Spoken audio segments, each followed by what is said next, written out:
अगर वो method abstract है, अगर वो मेथड एब्स्ट्रैक्ट है तो 100% श्योर है जो क्लास होगी वो क्या होगी, एब्स्ट्रैक्ट होगी। लेकिन लेकिन अगर क्लास एब्स्ट्रैक्ट है तो उसके अंदर एब्स्ट्रैक्ट मेथड हो भी सकती है और नहीं भी हो सकती, हो भी सकती है और नहीं भी हो सकती। हमने लास्ट लेक्चर में ये भी डिस्कस किया था कि अगर कोई एब्स्ट्रैक्ट मेथड है तो जो क्लास उसे इनहेरिट करेगी उस क्लास की ये रिस्पॉन्सिबिलिटी हो जाती है कि उस मेथड को ओवरराइड करे। किस मेथड को, एब्स्ट्रैक्ट मेथड को क्या करे, ओवरराइड करे।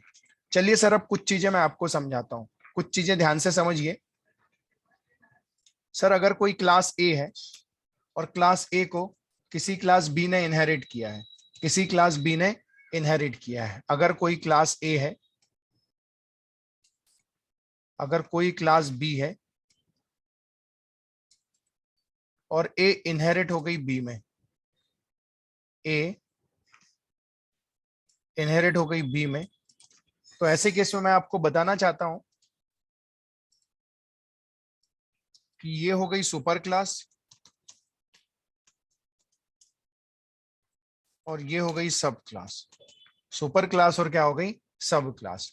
तो कहने का मतलब ये है, ये कहलाई सुपर क्लास और ये कहलाई सब क्लास।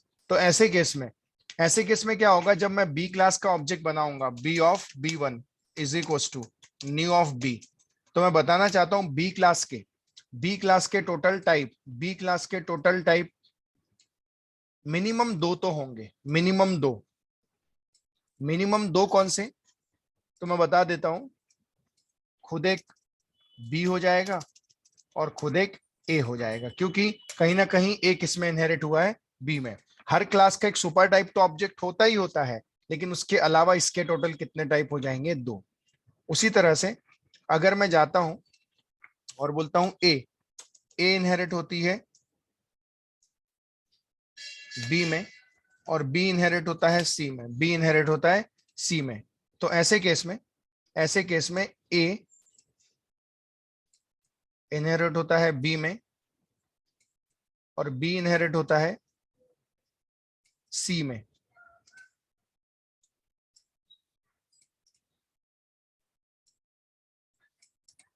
तो आप देख सकते हो सर, इस हिसाब से अगर आप देखोगे तो अगर मैं जाऊंगा और मैं सी क्लास का ऑब्जेक्ट बनाऊंगा, C of C1 is equal to new of C, तो ऐसे केस में सी के टोटल टाइप अगर आप पूछोगे तो सी के टोटल टाइप हो जाएंगे सर तीन, चार होंगे एक्चुअली, ऑब्जेक्ट तो रहेगा ही रहेगा, लेकिन साथ में टोटल हो जाएंगे तीन। खुद एक हो जाएगा सी, खुद एक हो जाएगा बी, खुद एक हो जाएगा ए। इस तरह से टोटल टाइप कितने हो जाएंगे, तीन टाइप हो जाएंगे सर, तीन टाइप हो जाएंगे सर। ओके, तो ये इनहेरिटेंस का एक पार्ट है जो टाइप मैं बताना चाहता हूं। तो आप तो जानते हैं सी क्लास का ऑब्जेक्ट बी क्लास के भी मेंबर फंक्शन को मेथड को कॉल कर सकता है एज वेल एज ए। अब चलो हम वापस इसमें आते हैं। अब मैं आपको बताना चाहता हूं, अभी फिलहाल हम इतना ही लेते हैं और इतना लेके समझने की कोशिश करते हैं। पहले केस में मैंने बी क्लास का ऑब्जेक्ट बनाया, बी क्लास का ऑब्जेक्ट बन गया सर, ये बन गया। ये बनने के बाद ये मेमोरी बन गई सर। ये मेमोरी किसकी रही, तो ये मेमोरी रही B1 की। किसकी मेमोरी रही, B1 की। अब सर कैसा है, बी के टोटल टाइप दो है, खुद एक बी खुद एक ए। तो अगर हम जाते हैं और लिख देते हैं B of B2 is equal to B1, B of B2 is equal to, मैं लिख देता हूं B1। तो B1 अपनी मेमोरी का रेफरेंस, B1 अपनी मेमोरी का रेफरेंस किसको दे सकता है, एक्चुअली मेमोरी किसकी, B1 की। क्योंकि देखो ये ऑब्जेक्ट जो बना, ये फर्स्ट लाइन में अगर आप देखोगे तो यहां हमने क्या बनाया, ऑब्जेक्ट बनाया, किसका बनाया, क्लास बी का। और क्लास बी के टोटल टाइप कितने हो गए, दो, खुद एक बी और खुद एक ए। ए क्यों हुआ, क्योंकि बी के अंदर क्या इनहेरिट हुआ है, ए। तो इसलिए जब मैं बोलता हूं B1 का ऑब्जेक्ट बनेगा तो B1 के टोटल टाइप हो जाएंगे दो, खुद एक बी क्योंकि ये खुद बी होगा और खुद एक ए क्योंकि ए इनहेरिट हुआ है बी में। अब मैं क्या कर रहा हूं, जो मेमोरी बनी B1, ये देखो ये मेमोरी बनी B1, B1 अपनी मेमोरी का रेफरेंस खुद बी क्लास के ऑब्जेक्ट को दे रहा है। तो याद रखना, मेमोरी B1 की है, B1 अपनी मेमोरी का रेफरेंस एक दूसरे ऑब्जेक्ट को दे रहा है B2, लेकिन B2 आखिर ऑब्जेक्ट किसका है, बी का। तो ये क्या करेगा, ये जो है ये इसी मेमोरी को रेफर करेगा, ये भी किसकी मेमोरी को, इसी मेमोरी को क्या करेगा, ये रेफर करेगा। लेकिन याद रखिए, ये जो रेफर करेगा ये परमानेंट ऑब्जेक्ट नहीं है सर।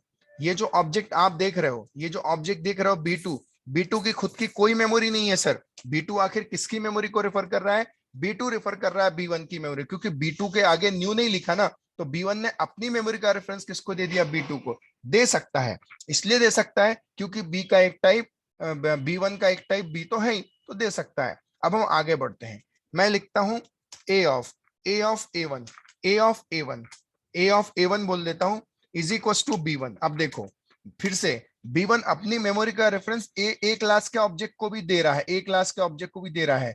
सवाल ये उठता है, दे सकता है? बिल्कुल दे सकता है। क्यों दे सकता है? क्योंकि देखो अभी हमने बताया कि बी क्लास का अगर ऑब्जेक्ट बनता है तो इनहेरिटेंस के हिसाब से उसके दो टाइप होंगे, खुद एक बी होगा और खुद एक ए होगा, तो वो दे सकता है। तो यहाँ पे आप देख सकते हो कि वो दे रहा है। तो B1 अपनी मेमोरी का रेफरेंस किसको दे रहा है? B1 अपनी मेमोरी का रेफरेंस किसको दे रहा है? A1 को दे रहा है, दे सकता है।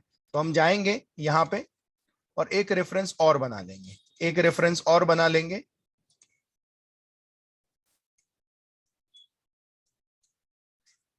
और हम जाएंगे और यहाँ पे A1 भी किसकी मेमोरी को रेफर कर रहा है? A1 भी रेफर कर रहा है B1, मतलब एक्चुअली मेमोरी B1 की थी, लेकिन उसी मेमोरी का एक रेफरेंस B2 आ गया और A1 भी आ गया। आ सकता है सर, आ सकता है, क्योंकि उसके सुपर टाइप है। ये हमें सब मतलब अगर आपने गौर से देखा ना सर, तो A1 की खुद की कोई मेमोरी नहीं थी, लेकिन A1 ने किसकी मेमोरी को रेफर किया? B1 की मेमोरी को रेफर किया, इसी मेमोरी को रेफर किया। ओके, अब मैं जाता हूं सर। अब जैसे मैं सी क्लास का ऑब्जेक्ट बना, सी क्लास के टोटल टाइप 3 है, सी है, बी है और क्या है? ए है। आप देख सकते हो किस तरह से है। तो ऐसे केस में मैं जाता हूं और ऑब्वियस सी बात है, फिर वही कहानी होगी। फिर से क्या बनेगी? फिर से एक मेमोरी बनेगी सर, मेमोरी बनेगी। और ये मेमोरी फिलहाल शुरुआत में किसकी होगी? तो ये मेमोरी होगी जो ऑब्जेक्ट ने बनाया है। मेमोरी किसकी है? C1 की मेमोरी है। अब देखिए सर क्या होगा, जाता है यहां पे लिख देता हूं C of C2 is equal to C1। तो पता है क्या हुआ? C1 ने अपनी मेमोरी का रेफरेंस किसको दे दिया? C2 को। दे सकता है हाँ, क्योंकि C का एक टाइप तो C भी है। तो जाएगा और ये मेमोरी दे देगा, इस तरह से रेफर करने लगेगा। तो ये जो रेफर करेगा, ये कौन रेफर करेगा? ये C2 रेफर करेगा, C2 रेफर करेगा। लेकिन इनडायरेक्टली अगर हम बात करें तो C2 ने किसकी मेमोरी का रेफरेंस लिया है? C2 ने जो मेमोरी का रेफरेंस लिया है वो C1 की मेमोरी का रेफरेंस लिया है। सेम थिंग अगर हम बात करते हैं B of B1 is equal to C1, तो देखो C1 अपनी मेमोरी का रेफरेंस B1 को भी दे सकता है, B1 को भी दे सकता है। क्यों दे सकता है? क्योंकि C1 का एक टाइप क्या है? B है। C1 का एक टाइप भी क्या है? B है। तो जब ये जाएगा तो यहां मैं लिख लेता हूं B1, मैं यहां लिख लेता हूं B1 और यहां पे जाता हूं मैं।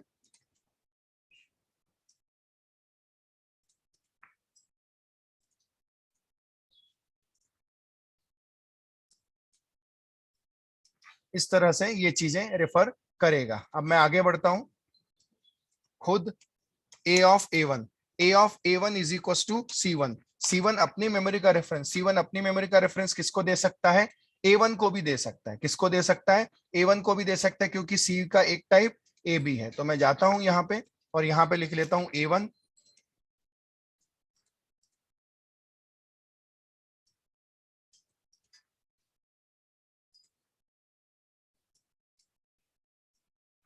इस तरह से रेफरेंस ले लेगा ये इस तरह से रेफरेंस आ जाएगा। तो देखिए इस तरह से ये रेफरेंस, तो ये थोड़ा सा टाइप हमें समझना जरूरी था जो मैंने आपको बताया, इसलिए क्योंकि हम प्रोग्राम में ये चीजें यूज करने जा रहे हैं।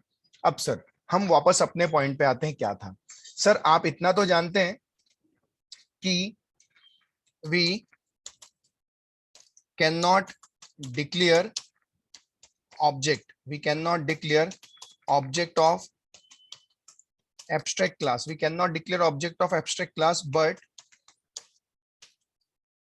oh sorry, we cannot create, not declare, we cannot create object of abstract class, but we can declare object of abstract class। हम एब्स्ट्रैक्ट क्लास का ऑब्जेक्ट क्या नहीं कर सकते?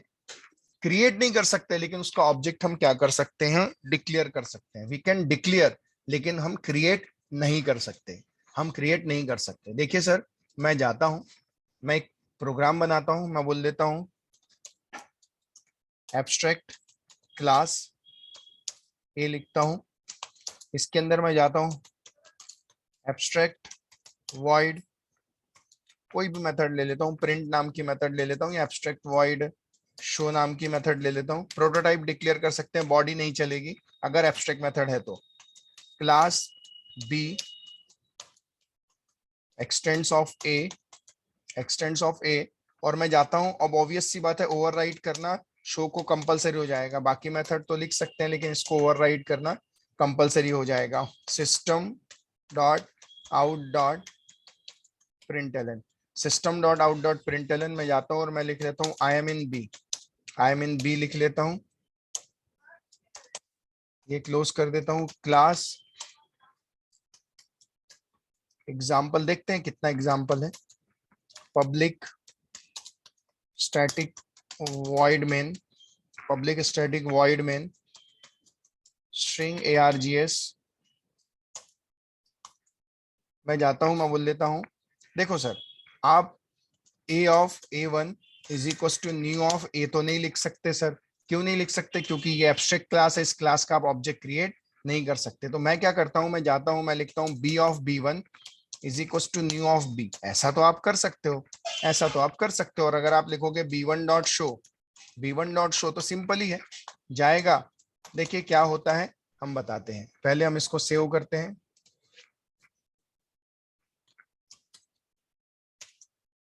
Example 9.java, example 9.java,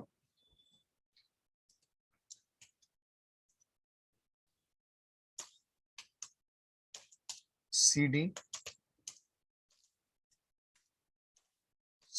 cd inheritance है कि अलग से था, इनहेरिटेंस के अंदर ही है। मैं बोलता हूँ जावा सी, अरे कितना हो गया था भूल गया मैं, एग्जाम्पल 9, तो यहाँ लिख देते हैं एग्जाम्पल 9। अब मैं जाता हूँ कंपाइल करता हूँ जावा सी एग्जाम्पल 9.java, कंपाइल करता हूँ। क्या होगा जब आपका प्रोग्राम कंपाइल होगा ना, तो ये चेक किया जाएगा कि ऑब्जेक्ट किस क्लास का है। Compiler always bind with object type. एक थंब रूल याद रखना, एक थंब रूल याद रखिए। पहला rule, compiler compiler always bind with object type, compiler always bind with object type. Interpreter always bind with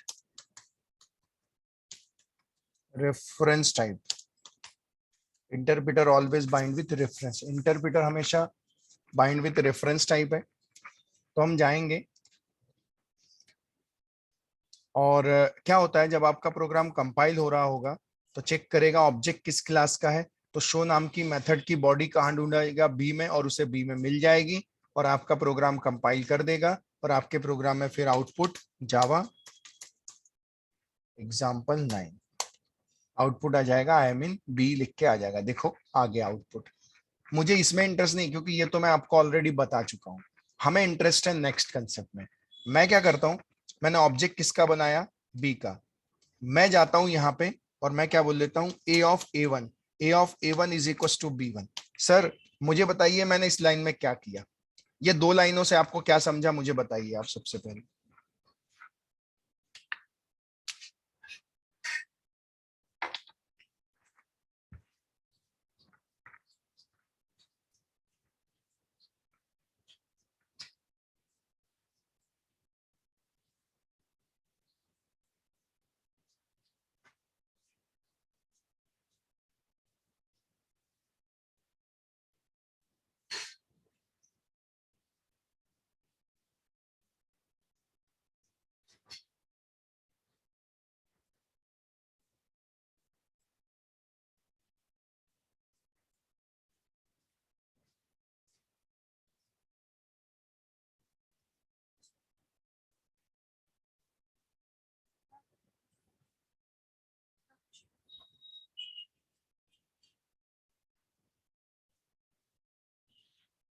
मेरी आवाज नहीं आ रही है आप लोगों को?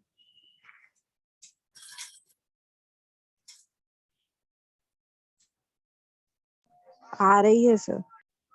आ रही है ना?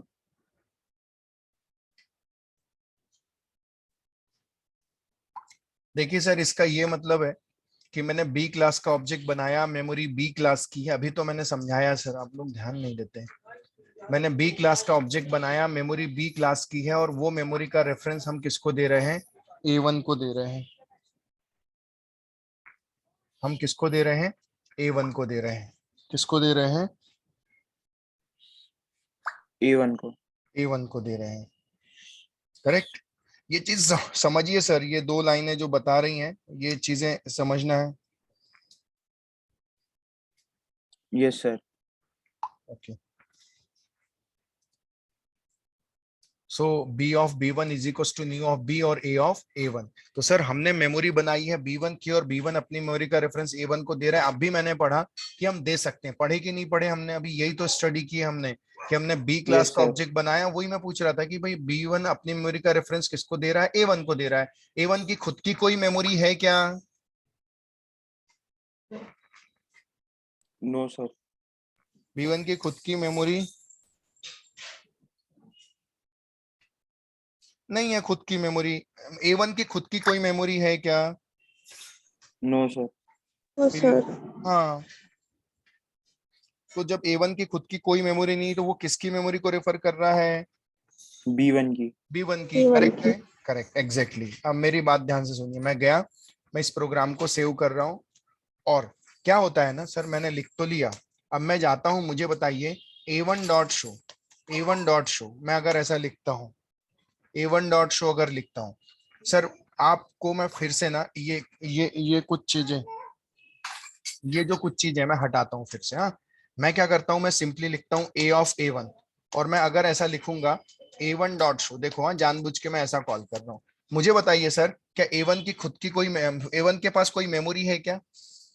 No sir. और बिना नो मेमोरी के सर। वो बिना मेमोरी के शो को कॉल कर रहा है। देखो अब वो शो को कॉल करने जाएगा ना बिना मेमोरी के, देखो एरर आएगा, कैन नॉट इंस्टेंशिएटेड। देखो A1 को इंस्टेंशिएट करना पड़ेगा, मतलब ऑब्जेक्ट क्रिएट करना पड़ेगा। लेकिन जब हम जाते हैं और यहाँ बोलते हैं न्यू ऑफ A, अगर हम ऐसा करेंगे और फिर से हम रन करने की कोशिश करेंगे, तो फिर भी एरर आएगा सर कि आप एब्स्ट्रैक्ट क्लास का क्या नहीं कर सकते? ऑब्जेक्ट क्रिएट नहीं कर सकते।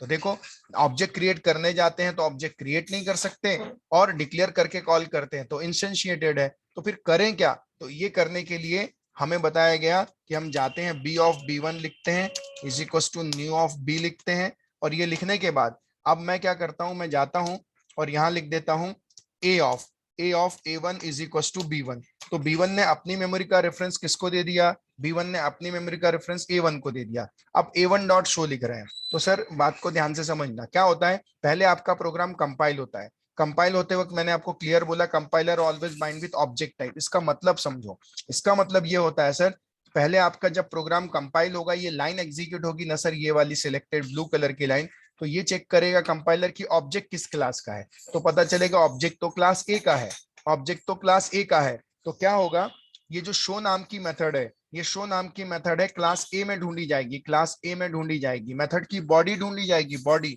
उसे बॉडी नहीं मिलेगी, उसे बॉडी नहीं मिलेगी। अगर बॉडी नहीं मिली तो एटलीस्ट प्रोटोटाइप है क्या, और उसे प्रोटोटाइप मिल जाएंगे, उसे प्रोटोटाइप मिल जाएंगे, और आपका प्रोग्राम क्या कर देगा, कंपाइल कर देगा। सर आपका प्रोग्राम कंपाइल कर देगा तो आपका प्रोग्राम कंपाइल हो जाएगा। सेकंड पॉइंट था sir, interpreter always bind with reference type. Interpreter हमेशा किससे बाइंड होगा?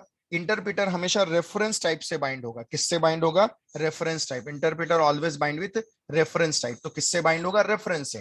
तो इंटरप्रेटर ये देखेगा रन टाइम में कि ये जो A1 कॉल कर रहा है, इसने किसकी मेमोरी ली है। तो पता चलेगा A1 ने तो किसकी मेमोरी ली है, A1 ने तो इनडायरेक्टली B1 की मेमोरी ली है। तो रन टाइम में इंटरप्रेटर देखेगा जिसकी मेमोरी आई है ना, जिस क्लास की मेमोरी आई है, क्लास B की आई है, तो शो नाम की मेथड उसे वहां मिल जाएगी और ये कॉल कर देगा और आउटपुट में आ जाएगा। तो देखिए मैं फिर से जाता हूं, कंपाइल करता हूं, और जावा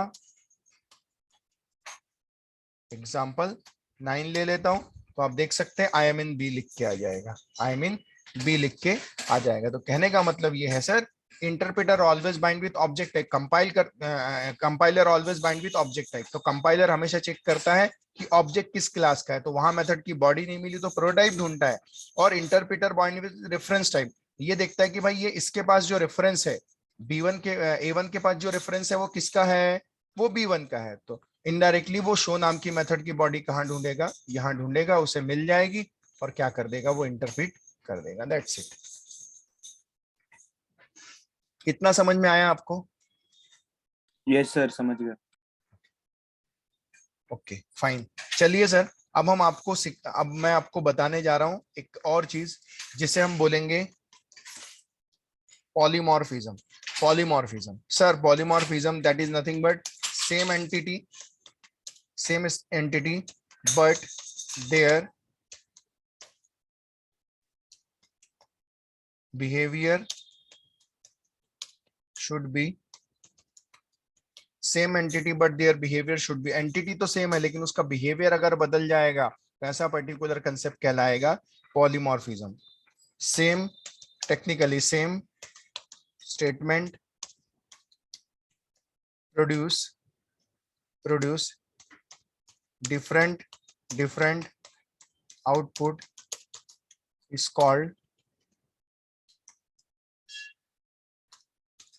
पॉलीमॉर्फिज्म। और जो हम पॉलीमॉर्फिज्म के दो टाइप हैं, एक है कंपाइल टाइम पॉलीमॉर्फिज्म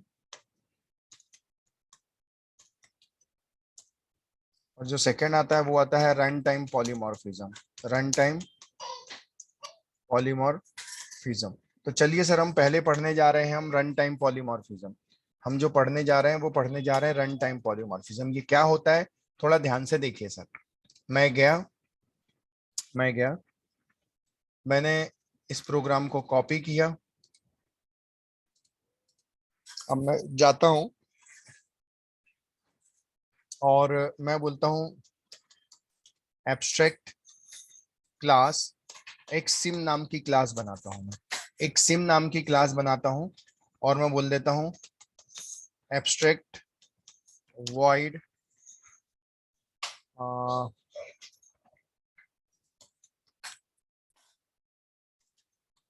इनिशियलाइज नाम की एक मेथड में बना लेता हूं। Abstract void initialise. अब ध्यान देना, क्लास आइडिया नाम की क्लास बनाता हूं और बोलता हूं एक्सटेंड्स ऑफ सिम। क्या किया उसने, आइडिया ने किसको इनहेरिट किया, सिम को इनहेरिट किया। ऑब्वियस सी बात है, ओवरराइट करना जरूरी होगा। इस मेथड को क्या करना जरूरी होगा, ओवरराइट करना जरूरी होगा। ओवरराइट कर लिए हमने और हम लिख देते हैं system dot out dot println Idea sim initialise कर देता हूं। फिर मैं जाता हूं सर, मैं सेम क्लास लेता हूं फिर से और मैं फिर से कॉपी पेस्ट कर देता हूं। लेकिन इस बार सिम आइडिया नहीं होगी, सिम मैं बोल दूंगा एयरटेल ले लेता हूं और इनिशियलाइज होगी यहाँ पे मैं लिख दूंगा एयरटेल। और मैं जाता हूं, मैं फिर से एक और क्लास लेता हूं और अब इसकी जगह मैं लिख देता हूं जियो सिम और यहाँ पे भी आइडिया की जगह मैं लिख देता हूं जियो। आप देख सकते हैं सर, मैं गया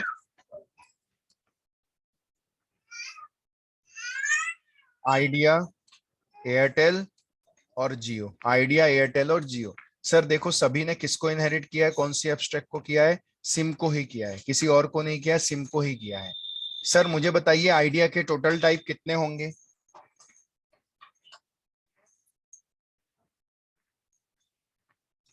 सर फटाफट बताइए। सर क्वेश्चन देखो एक बार रिपीट कर सकते? देखो, मैंने एक एब्स्ट्रैक्ट क्लास बनाई है सिम नाम की। अगर सिम क्लास को ही मैंने आइडिया में इनहेरिट किया, सिम को ही मैंने एयरटेल में इनहेरिट किया, सिम को ही मैंने जियो में इनहेरिट किया, तो मैं आपसे पूछना चाहता हूं अगर मैं आइडिया क्लास का ऑब्जेक्ट बनाऊंगा तो आइडिया के टोटल कितने टाइप हो जाएंगे?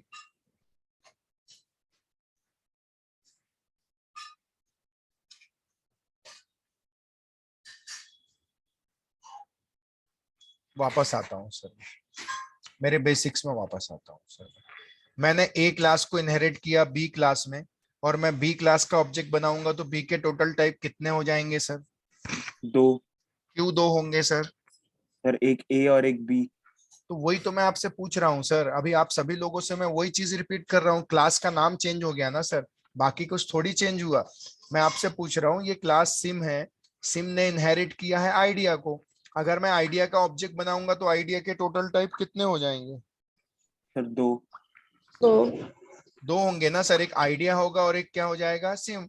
टोटल टाइप कितने हो जाएंगे? दो हो जाएंगे सर, दैट्स इट। ऑब्जेक्ट तो रहेगा बट इसके टोटल टाइप हो जाएंगे दो। उसी तरीके से बताइए, अगर एयरटेल का ऑब्जेक्ट बनाऊंगा तो एयरटेल के टोटल टाइप कितने हो जाएंगे? सर एयरटेल का भी 2 ही होगा। दो होगा, कौन कौन से? एयरटेल और सिम। Exactly exactly. और अगर मैं जियो का ऑब्जेक्ट बनाऊंगा तो इसके टोटल टाइप कितने हो जाएंगे? सर सेम, जियो दो। और सिम। Correct, exact. अब मैं जाता हूं और मैं यहाँ लिखता हूँ क्लास मैजिक नाम की क्लास बनाता हूँ, और मैं यहाँ बोल देता हूँ public public void show magic, जादू दिखा रहे हैं हम, शो मैजिक।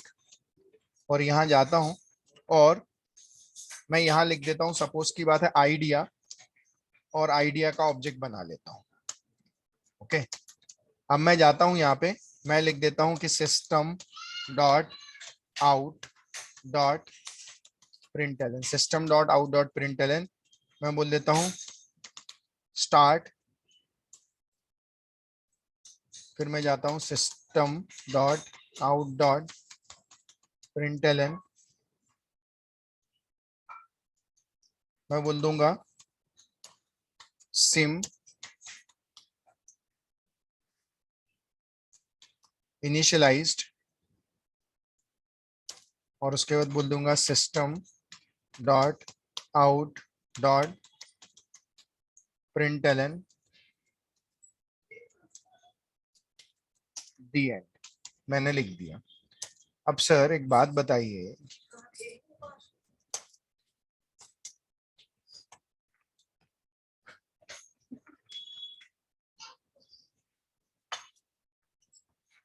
The and. अब मुझे बताइए सर, मैंने मैजिक नाम की क्लास बनाई, शो मैजिक बनाया हूं, इसको में हम बात करते हैं, बाकी इतना समझ में आया क्या यहां से लेके यहां तक, इतना इतना समझा क्या ये यहां तक?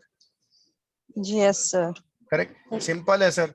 सिम इनहेरिट हो रही है आइडिया में, सिम इनहेरिट हो रही है एयरटेल में, सिम इनहेरिट हो रही है जियो में, दैट्स इट। अब सर मैं जाता हूं क्लास एग्जाम्पल 10 जो भी होता है, public static void main string args string args। अब क्या है सर, मुझे बताइए, अगर मुझे मैजिक क्लास के अंदर रखी गई शो मैजिक को कॉल करना है इस मेन मेथड के अंदर, तो मैं कैसे कॉल करूं?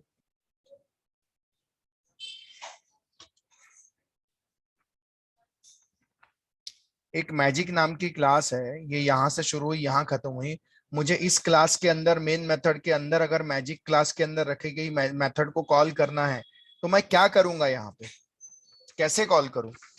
सर उसका ऑब्जेक्ट बनेंगे पहले। Exactly exactly. क्या सर बनाएंगे? ऑब्जेक्ट ऑब्जेक्ट बनाएंगे। ऑब्जेक्ट। मैं जाता हूं magic m is equal to new magic, बन गया ऑब्जेक्ट, बन गया ऑब्जेक्ट, करेक्ट है, ओके।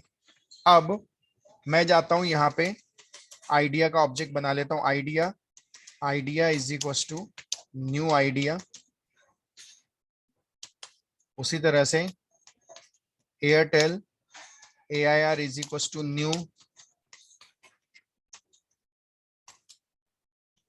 और एयरटेल के बाद Jio, Jio is equal to new Jio. मैंने तीनों का ऑब्जेक्ट बना लिया सर। अब ध्यान दो सर, मुझे बताओ शो मैजिक, हाँ शो मैजिक है, मैं शो मैजिक का ऑब्जेक्ट तो बन चुका है, मैं जाता हूं और यहाँ पे लिखता हूं एम डॉट शो मैजिक लिखता हूं, और मैं अगर यहाँ पे आइडिया का ऑब्जेक्ट भेजता हूं, तो ये जो लाइन है, ये लाइन मैजिक का ऑब्जेक्ट बन गया, शो मैजिक को कॉल कर रहा हूं। तो मुझे बताइए, ये मैं जब पास करूंगा आइडिया का ऑब्जेक्ट ये शो मैजिक के इसमें, तो ये मेथड कॉल होगी या नहीं होगी? सर होगी। होगी या नहीं होगी? बाकी लोग बताइए, होगी। स्पीकर ऑन रखिए फटाफट। यस सर होगी। होगी। होगी सर। होगी, क्योंकि सर आप यहाँ पे भी आइडिया की मेमोरी का रेफरेंस भेज रहे हो और यहाँ पर रिसीव करने वाला भी क्या है? आइडिया। आइडिया है, चल जाएगा। अब मैं इसी लाइन को फिर से कॉपी करता हूं और फिर से पेस्ट करता हूं, और आइडिया की जगह मैं अब ले लेता हूं जियो। तो ये लाइन तो चल गई। अब मैं आपसे पूछता हूं, जियो का ऑब्जेक्ट मैंने लिया और मैंने यहां भेज दिया। मैं आपसे पूछता हूं, जब मैं शो मैजिक करूंगा और जियो को कॉल करूंगा शो मैजिक, एक ही मेथड है शो मैजिक, तो मुझे बताइए ये चलेगा या नहीं चलेगा? नो सर, क्योंकि उधर रिसीव करने के लिए आइडिया है। वहां रिसीव करने के लिए क्या है? आइडिया है। आप समझ में आ रहा है सभी आइडिया। को? मुझे बताओ, मतलब ये जो शो नाम यस। की मेथड है शो मैजिक, ये टाइटली कपल्ड हो गई ना? टाइटली कपल्ड मतलब इसको सिर्फ आइडिया की ही सिम लगेगी, कोई दूसरे सिम का मैं रेफरेंस भेजूंगा तो ये काम करेगी क्या? No sir. बाकी लोग, काम करेगी क्या? नो। काम नहीं करेगी। No sir. नहीं, नहीं करेगी। क्यों? क्योंकि ये तो आइडिया से टाइटली कपल्ड है। मैं आपसे पूछना चाहता हूं, मार्केट में एप्पल ने फोन निकाला और उसने बोला कि हम 1 लाख की जगह फोन 70,000 में देंगे, लेकिन उस मोबाइल में सिर्फ एक ही सिम चलेगी, एक ही प्रकार की सिम चलेगी, कोई दूसरी सिम नहीं चलेगी, सिर्फ हमारी ही सिम चलेगी, दैट्स इट। हमारी ही मोनोपल्ली चलेगी। मुझे बताओ, अगर 10 लोगों ने वो बात सुनी, क्या 10 के 10 लोग उस चीज से एग्री होंगे? क्या वो 10 के 10% वो आईफोन को खरीदेंगे, पैसे हैं भी तो भी? No sir. No sir. Sir हो सकता है 10 में से 2 लोग एडजस्ट कर लें, एडजस्ट ही करेंगे सर, क्योंकि वो टाइटली कपल्ड है। उसमें कोई दूसरा नहीं चलने वाला, सिर्फ वही चलेगा। सर अगर आपको याद नहीं होगा, मुझे याद है, रिलायंस ने आज से करीबन 7-8 साल पहले सीडीएमए निकाला था। सीडीएमए मोबाइल निकाला था। वो जो सीडीएमए मोबाइल होता था ना सर, ओके, वो सिर्फ सीडीएमए में ही वो सिम लगती थी, जीएसएम में नहीं लगती थी। हम जो मोबाइल यूज कर रहे हैं ना, वो सिम का टाइप है जीएसएम। जीएसएम सिम है। लेकिन आई रिलायंस ने सीडीएमए निकाला था। मार्केट में आया आया और बाद में चला गया सर। पता है क्यों चला गया? टाइटली कपलिंग के कारण। उसमें सिर्फ उसी प्रकार की सिम चलती थी, लोग बाकी सिम यूज ही नहीं कर पाते थे। ऐसी किस्म वो आया जरूर, मार्केट में रहा और बाद में चला गया सर। और चला इसलिए गया सर क्योंकि वो सीडीएमए सिम थी सर, उसकी मोनोपल्ली। तो मार्केट में टाइटली कपल्ड चीजें कभी नहीं चलती सर, लूजली कपल्ड चीजें चलती है। जिस तरह से कई लोग की है कि भाई मारुति की ही गाड़ी लेंगे। क्यों लेंगे? क्योंकि उसकी रीसेल वैल्यू है। उसकी रीसेल वैल्यू क्यों है? कि उसके पार्ट्स बड़े आसानी से मिल जाते हैं। कई लोग का बोलना है बाकी गाड़ी का मेंटेनेंस थोड़ा सा ज्यादा होता है। तो कहने का मतलब ये है सर, कभी भी याद रखना, टाइटली कपल्ड चीजें मार्केट में सरवाइव नहीं कर सकती। तो सर अब मैं क्या करूंगा, मुझे बताइए। मैं ऐसे ही एम डॉट शो मैजिक फिर से लिखता हूं, लेकिन मैं यहां लिख लेता हूं, इस बार एयरटेल का ऑब्जेक्ट ए आई आर यहां लिख लेता हूं। और मैं जाता हूं, इसको भी क्लोज करता हूं, इसे भी क्लोज करता हूं। और क्लोज करने के बाद मैं तीनों में से सिर्फ एक ही के लिए चलेगा, बाकी के लिए नहीं चलेगा। मुझे बताओ, आइडिया ऑब्जेक्ट के टोटल टाइप कितने हैं? फटाफट बताओ, आइडिया के टोटल टाइप कितने हैं? 2। कौन कौन से? आइडिया और सिम। आइडिया और सिम। एयरटेल के टोटल टाइप कितने हैं? 2 एयरटेल और सिम। 2। और जियो के टाइप कितने हैं? 2 2। जियो और सिम। तो मुझे बताओ, इन सबका एक सुपर टाइप कॉमन क्या है? सिम। सिम। तो सर मैं यहां जाता हूं और यहां जाके मैं लिख देता हूं सिम और सिम। आप तो जानते हैं सर, जब मैं ये लिखूंगा सिम और सिम, मैंने लिखा, तो मैं यहां से ये लाइन हटाता हूं और मैं लिख देता हूं एस डॉट और मेथड को कॉल कर देता हूं इनिशियलाइज। मेथड यहाँ पे कॉल में कर देता हूं इनिशियलाइज, तो ये मेथड कॉल होगी। मुझे बताइए सर, पहली बार शो मैजिक में आइडिया का ऑब्जेक्ट आएगा तो सिम की खुद का कोई मेमोरी है क्या? No sir. सिम किसकी मेमोरी रेफर कर रहा है? आइडिया की, मतलब सर इस जो बार आइडिया कॉल की करेगा। करेगा, idea. Correct. Second time Airtel भेजेंगे, रिसीव करेगा या नहीं करेगा? सर करेगा। करेगा करेगा। क्यों? क्योंकि सिम एयर का भी, और जियो करेगा कि नहीं करेगा ये सिम में? सर वो भी करेगा, वो भी हाँ, उसका सब करेगा। करेगा। सर क्या होगा, पहली बार जब आइडिया बोलेंगे ना तो रेफरेंस किसका आएगा? आइडिया का। तो ये जब मेथड कॉल होगी ना तो ये कहां से कॉल होगी?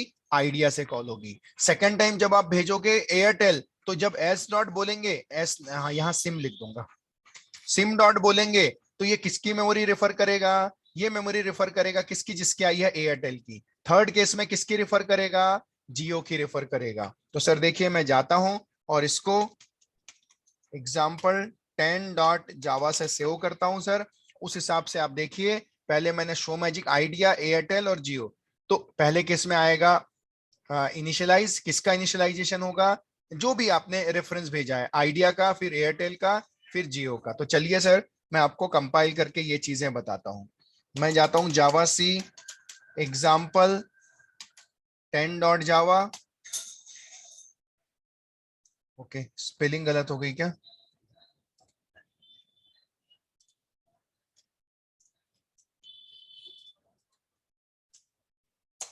एग्जाम्पल 10 कंपाइल करता हूं, जावा एग्जाम्पल 10। आप देखो, स्टार्ट आया आइडिया सिम इनिशियलाइज, स्टार्ट आया एयरटेल सिम इनिशियलाइज, स्टार्ट आया जियो सिम। सर यही तो कहलाता है run time polymorphism. Statement same है सर, लेकिन आउटपुट क्या हो रहा है? डिफरेंट। जिसकी मेमोरी आ रही है उसका ये क्या कर रहा है? कॉल कर रहा है। सोचो सर, अगर हमारे मोबाइल में भी सिम हम डालते हैं एयरटेल की तो एयरटेल की भी चालू हो जाती है, आइडिया की भी चालू हो जाती है। मतलब जितने भी सिम होगा उन सबका एक सुपर टाइप कुछ ना कुछ तो होगा सर कॉमन। अरे होगा कि नहीं होगा? तब तो काम करते हैं ये, वरना करते यस क्या? सर। No sir. करेक्ट। तो सर आज मैंने आपको बताया रन टाइम पॉलीमॉर्फिज्म क्यों। एक ही स्टेटमेंट, देखो यही लाइन आप देखोगे तो पहले केस में आता है आइडिया, सेकंड केस में आता है एयरटेल, थर्ड में आता है ये। क्यों? क्योंकि मेमोरी अलग अलग आती है, इंस्टेंस अलग अलग आता है। तो सर आज के लिए हम इतना ही लेते हैं, कल हम कंटिन्यू देखेंगे इसी में। कल तक के लिए टाटा बाय बाय एग्जिट, और देखते हैं फिर हम कल।